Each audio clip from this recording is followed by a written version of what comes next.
Olá, começa agora mais um boletim informativo direto da redação do Jornal O Diário e Diário TV. E abrindo a nossa programação, nosso trabalho jornalístico de hoje, com mais uma polêmica na política local. Na semana passada, tentando justificar o fato de ter tido as contas reprovadas por unanimidade no Tribunal de Contas do Estado, o prefeito Vinícius Clausen foi para uma emissora de TV de nível estadual e apresentou alguns números.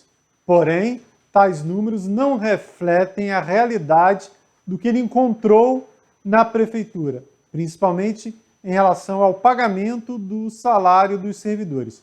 Bom, para vocês entenderem, a declaração foi essa aí.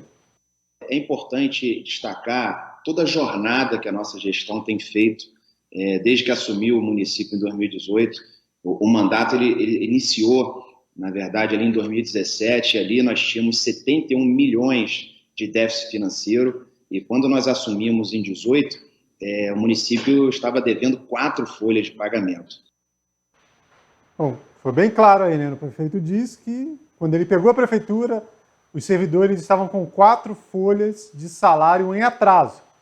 Fala do prefeito para essa emissora de TV. O que acontece é o seguinte: o prefeito anterior foi um prefeito temporário, Pedro Gil, que à época era presidente da Câmara, e o então ficha suja Mário Tricano foi afastado, né? Nem poderia ter concorrido, foi afastado. Aí até que fosse realizada uma nova eleição, o Pedro Gil esteve à frente lá do governo municipal. E toda vez, não foi a primeira vez que o Vinícius deu essa declaração, e toda vez que ela ocorre, o Pedro Gil, que era o prefeito antes dele, fica revoltado. Porque o que dá a entender é que o Pedro Gil deixou a prefeitura lá sem salário aos servidores. 4 meses sem quitar salário dos servidores. Então o Pedro Gil esteve aqui na redação do Jornal Diário e Diário TV para desmentir, mais uma vez, o prefeito Vinícius Clausen.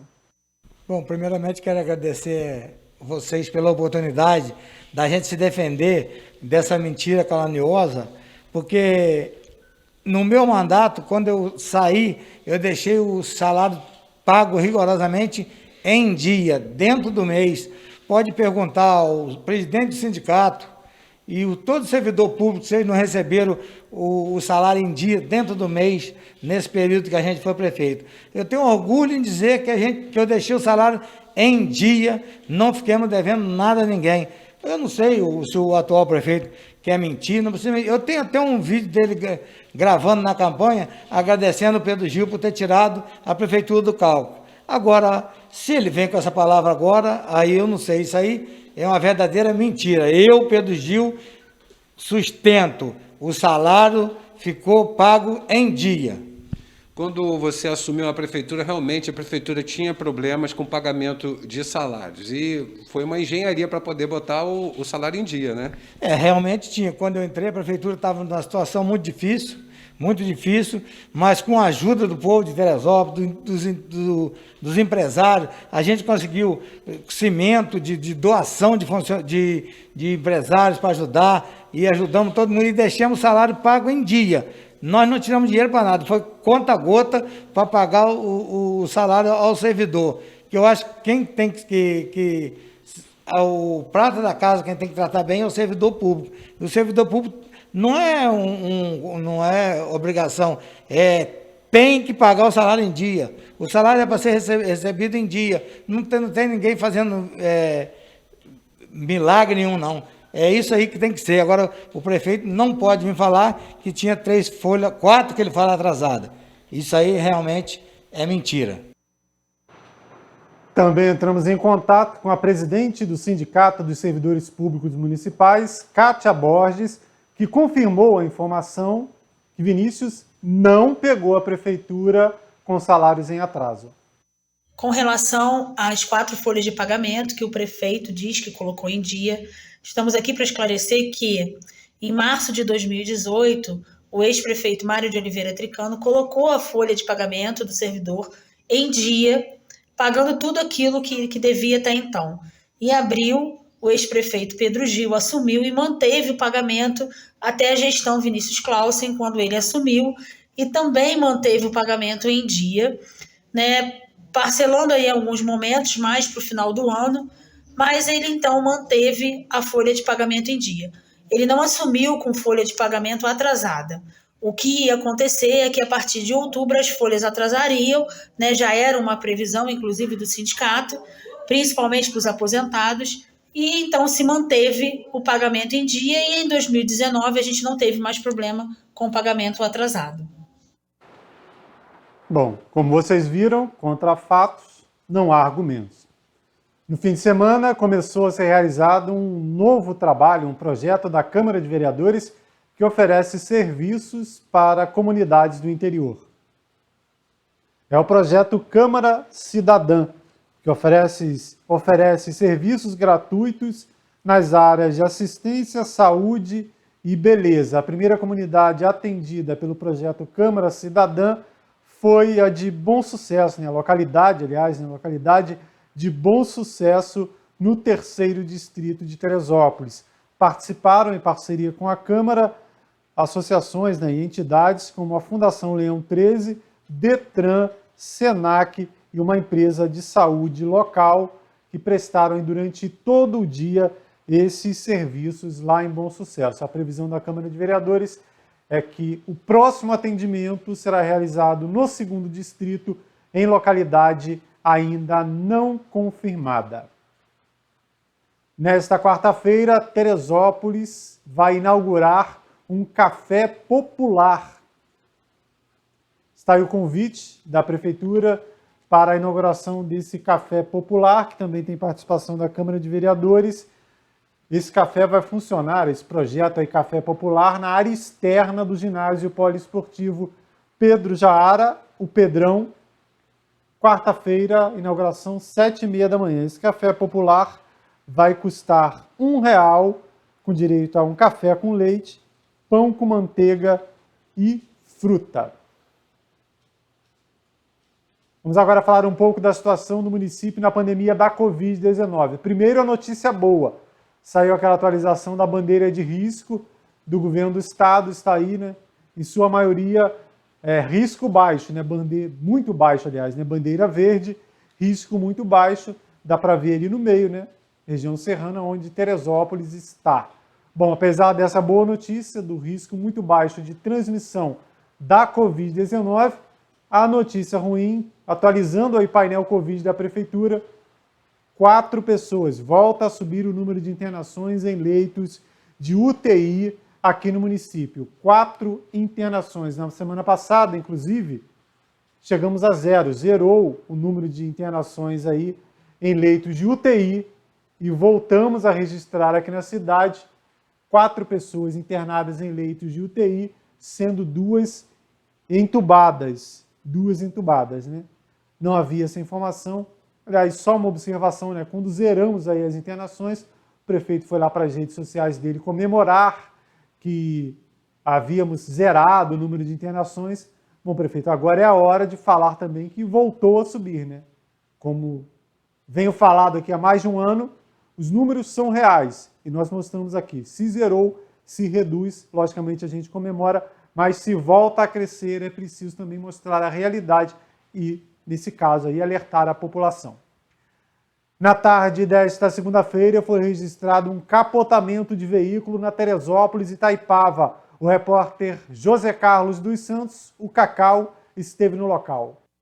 Bem, você acompanhou a movimentação dos bombeiros militares saindo do centro da cidade em direção aqui à serra entre Teresópolis e Itaipava, quilômetro 6. Acabamos de chegar e você vai acompanhar o trabalho do 16º Grupamento de Bombeiros Militares de Teresópolis, quando todo o veículo perdeu o controle e capotou aqui no quilômetro 6, entre Teresópolis e Itaipava. Vamos acompanhar.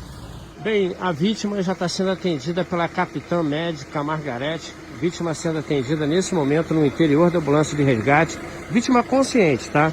Quando os bombeiros chegaram, a vítima estava sentada aqui, tinha alguns motoristas que pararam, aqueles 2 rapazes ali, pararam para ajudar também, os bombeiros militares chegaram rápido, hein? Com 3 viaturas. Bem, exatamente no quilômetro 6, tá aqui, veículo capotado, tinha uma pessoa só no interior do veículo, que já está sendo atendida consciente. Ela se encontra com escoriações pelo corpo, tá? Teve sim algumas lesões, mas está consciente. O trânsito nesse momento agora está sendo mantido no sistema pare e siga, controlado aqui pelos bombeiros militares. Então estava chovendo no momento do acidente, segundo informações de testemunhas aqui. Estava chovendo, nesse momento não está chovendo, tá? Mas a pista está molhada e escorregadia dentro desse trecho de curva. A serra que liga o Rio... Desculpa. A serra que liga Teresópolis a Itaipava é uma serra estreita, perigosa demais e a gente tem que ter cautela. Nesse caso aqui, a vítima está sendo encaminhada para o hospital consciente. Bom, além dessas questões relacionadas aí ao período chuvoso, né? Um alerta, a BR-495, a Teresópolis e Itaipava tem muitos buracos, remendos asfálticos aí que podem contribuir para acidentes de trânsito. Há uma previsão de melhora, mas isso aí é muito para frente. A nova empresa que assumir aí a BR-040 Rio, Minas Gerais, via Petrópolis, também vai ficar responsável pela BR-495, mas a concessão é só para o ano que vem e depois, né, reforma, sabe-se lá quando vai ocorrer. Da BR-495, vamos para o bairro de São Pedro. Um homem foi preso acusado do crime de feminicídio. Foi destaque aí no site da Polícia Civil esse caso de tentativa, né, de assassinato da mulher, no caso aí como se envolve a agressão ao gênero feminino, tentativa de feminicídio. O homem, ele esfaqueou a ex-companheira com uma faca de cozinha e ainda tomou o telefone celular dela. Depois, isso ele acredita que a ex-companheira estava se relacionando com outra pessoa. E esse homem depois ainda tentou se esconder em uma igreja, né? Ele correu para uma igreja, se escondeu lá, ficou escondidinho dentro da igreja, mas a Polícia Civil foi acionada e com a informação de populares conseguiu prendê-lo. Ele foi levado para a 110ª DP. Lembrando ainda, em outro caso, também lá no bairro de São Pedro, no Morro do Tiro, um homem de 40 anos foi preso por agredir a sua ex-companheira, colocar fogo nas roupas dela e dos filhos lá no Morro do Tiro e acabou lá na delegacia por crime de violência doméstica. Vamos agora falar de tráfico de drogas. A Polícia Militar interceptou uma grande carga de cocaína que seria distribuída em bairros aqui da cidade. Todo esse material, olha só a quantidade de pó, a grande quantidade de cocaína, todo esse material aí dividido em diversas embalagens, por exemplo, 430 embalagens, custando R$5 cada uma, 1.260 embalagens no valor de R$10, entre outras aí, totalizando mais de R$20 mil em cocaína e havia ainda pequena quantidade de lança-perfume. Todo esse material estava com um homem em um carro, um Nissan, e a PM recebeu informação que ele faria entrega aqui em Teresópolis, conseguiu abordá-lo, olha só a quantidade de drogas, conseguiu abordá-lo e, fazendo o trabalho policial, né, ele informou aí, isso vai haver aí uma ajuda nele quando for iniciado o processo penal, né, ele denunciou a pessoa que receberia a droga, colaborou com a polícia e foi lá fingir que entregava a droga, a polícia junto. Quando a mulher apareceu para receber, uma mulher de 36 anos, cadeia nela também, né? Então, 2 presos, mas ele aí terá esse atenuante por ter colaborado com a Polícia Militar. E toda essa droga, essa quantidade, mais de 2.000 embalagens de cocaína, mais de R$20 mil em prejuízo, tudo isso iria para onde? Para as ruas, através desses pontos de venda de droga aqui na cidade. Também no fim de semana, a Polícia Militar retirou de circulação mais 2 máquinas de caça-níquel, né? Voltou a moda, entre aspas, né, esse crime de contravenção penal. Só esse período de um mês aí, quase 30 maquinetas apreendidas. E no fim de semana foram 2 ocorrências. Uma no bairro de Santa Cecília, rua Mato Grosso, e a outra no bairro da Fonte Santa. Nesses casos aí, os donos dos bares, 2 homens, foram levados para a 110ª DP, autuados pelo crime de contravenção penal, que é um crime de menor potencial ofensivo, e segundo a previsão dele, para esse crime, a previsão de sanção, eles foram liberados para responder ao processo em liberdade. Em uma das maquinetas havia R$ 64, valor obtido aí com esse caça-moedinha aí, com a suposta aposta de sorte. Mais um crime aí do fim de semana, né? Aliás, mais alguns crimes poderiam ter sido registrado se não fosse a operação da Polícia Militar, aquela operação Praça do Bem, frequentemente vem sendo realizada, né? PM, Guarda Civil Municipal, Conselho Tutelar, vistoriando praças como a Praça dos Expedicionários, bairro de São Pedro, Praça de Santa Teresa, Praça Olímpica, também localidades no interior do município como Albuquerque, deram uma geral novamente, local onde tem baderna, onde tem utilização de drogas e outros delitos. Mais uma vez, né, mais uma etapa da Operação Praça do Bem da Polícia Militar, tentando diminuir a incidência desse tipo de crime.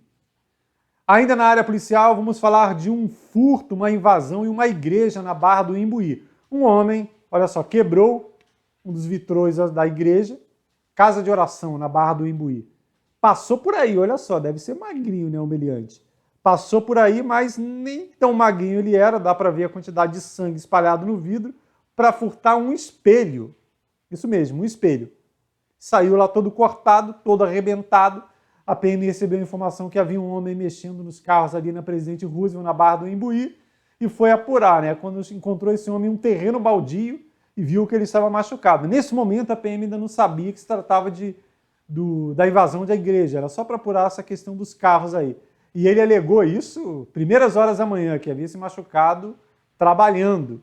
Mas a PM já em seguida recebeu a informação da invasão da casa de oração e perguntou mais uma vez, e aí, que trabalho foi esse? Ele confessou que não era trabalho nada, era malandragem, e entregou o espelho furtado nessa igreja e foi levado lá para a delegacia de polícia, autuado em flagrante pelo crime de furto, que, caso ele seja condenado, pode render cadeia de 3 anos.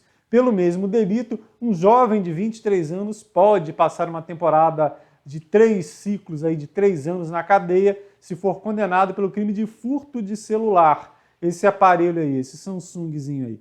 Ele foi furtado na casa de uma idosa de 70 anos, lá na localidade de Água Quente, no 2º Distrito. O jovem pulou a janela, pegou o celular lá aposentada e fugiu de volta, né? Mas viram ele saindo da casa, chamaram a PM, o DPO de Água Quente, foi atrás dele e, resultado, terminou lá na 110ª Delegacia de Polícia. É o que eu falo sempre aqui. Esse tipo de delito, você pode parecer um crime pequeno, um caso de furto, mas ele pode gerar diversos outros. Começa furtando, depois rouba, que é quando tem algum tipo de implicância contra a vida da pessoa por ameaça, de agressão, de arma de fogo, seja lá qual for, e daqui a pouco está atirando, matando. Então, é crime, não deve ser praticado e deve ser denunciado. Vamos agora para a área de esportes. No fim de semana foi realizado é caso policial, foi realizado um evento de meia maratona entre Teresópolis e Guapimirim. Está aí a largada lá na cidade vizinha, né? Lá, aqui pertinho, aqui, Guapimirim, desse evento, uma meia maratona de 21 quilômetros. A largada foi lá em Guapimirim. Os atletas subiram a serra correndo, a Rio Teresópolis, aí na BR-116, lá de Guapi, encararam aí a serra correndo e a chegada foi na Fonte Judite. Segundo a organização desse evento, a Up Rio Serra dos Órgãos, mais de 1.000 atletas participaram dessa meia maratona, né? O evento teve aí uma temática de ninja, né? Os guerreiros aí da estrada que encararam esses 21 quilômetros. E no masculino, o atleta mais rápido foi o Fábio Sanches, que saiu lá de Guapimirim, saiu o pórtico, atravessou o Rio Teresópolis, subiu a serra e chegou na Fonte Judite com um tempo de 1 hora, 23 minutos e 53 segundos. Entre as mulheres, a vitória ficou com Cristiana Júdice com 1 hora, 48 minutos e 17 segundos. Né? 1 hora e 29. Né? Tem gente que nem de moto deve fazer esse tempo aí. O rapaz fez correndo de Guapimirim até Teresópolis. No Pedrão, no ginásio Pedrão, foi inaugurada, né? Foi feita lá a homenagem ao nosso colega José Carlos Lippe, que nos deixou no ano passado, em setembro do ano passado, vítima de infarto. A quadra do ginásio poliesportivo Pedrão foi batizada como Quadra Esportiva José Carlos Lippe, né? Uma pessoa que tanto trabalhou pelo esporte local, agora eternizada com o nome da quadra do nosso ginásio Pedrão. Tá aí o evento, né? Contou com a participação de amigos e familiares do Lippe, que tanto trabalhou pelo esporte local, está aí o nosso amigo Lipe, e também autoridades políticas. Fim de semana também foi aí de decoração natalina, né? Inauguração da decoração de Natal e também desfiles, né? Quem passou pela cidade aí no fim de semana viu o desfile do Papai Noel pela cidade, né? Papai Noel e Mamãe Noel aí, né? Atrações relacionadas ao Natal também, né? Nesse desfile natalino, até o Homem-Aranha natalino teve. Teve o Duende Ramírez aí, o Adriano Ramírez de Duende, que você viu aqui na Diário TV, que participou dessa programação de Natal, né? Além do desfile de Papai Noel, Mamãe Noel, Duende, Homem-Aranha natalino e tudo mais, houve uma apresentação teatral no centro da cidade, né? Tá aí, evento de Natal na cidade, lembrando que a programação natalina aqui da cidade, assim como a decoração, nesse monte de lâmpada que a gente está vendo aí, tem como parceiros aí Senac, Sesc e FEComércio, fundamentais para que a cidade entre no clima. Teve também esse desfile aí, ó, de caminhões dessa empresa de refrigerantes, mas muita gente reclamando que foi durante o dia, né? O caminhão é iluminado, tem aquela decoração especial de Natal, mas durante o dia não se viu muita coisa, né?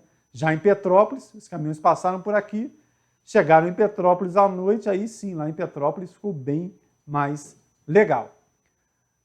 Diário Comunidade, né? Também no fim de semana, notícia de troca de lâmpadas, né? Quem passou aí pelo centro da cidade percebeu a manutenção, esse serviço de manutenção aí, né? Um serviço de substituição da iluminação nos postes altos, né? Esses maiores aí na reta, próximo ao supermercado Regina, né? Segundo a Secretaria de Serviços Públicos, agora são lâmpadas mais potentes, que vão gerar, consequentemente, mais luminosidade e economia em relação a esse serviço.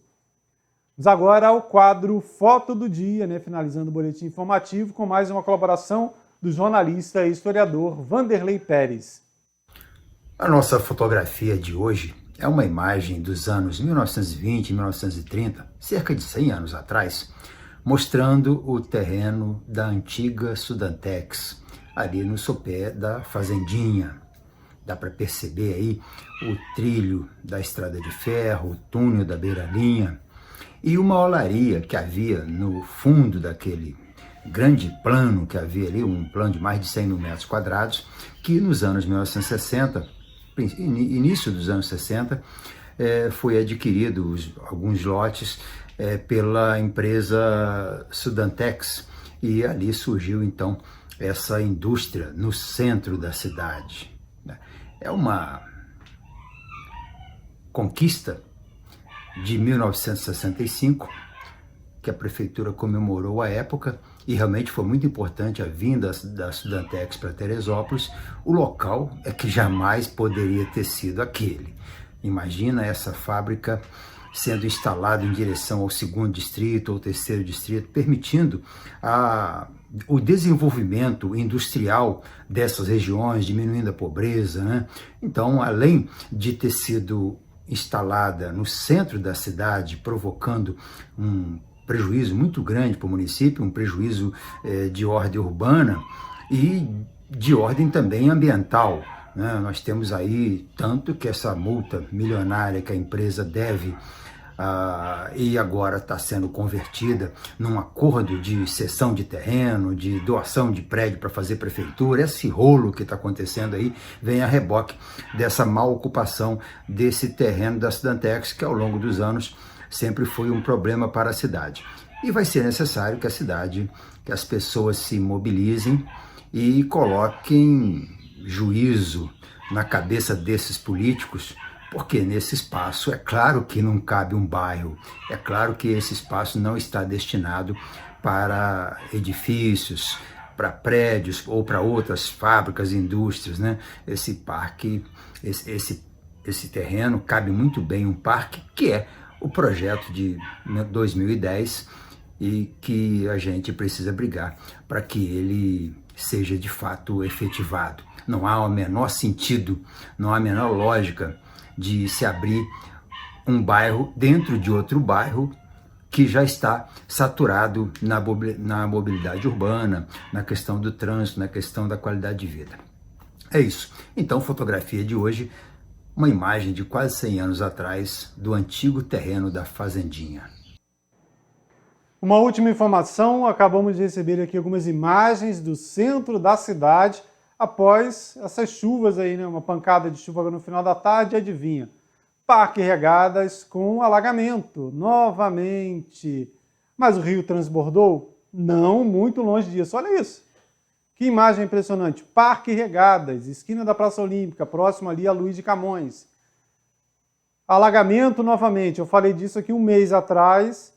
E por que que alaga? Como eu falei, o rio não transbordou. Não houve transbordamento do Paquequera, não foi excedente da água do nosso principal curso d'água, mas é porque o bueiro, os bueiros seguem entupidos. Será que é tão difícil?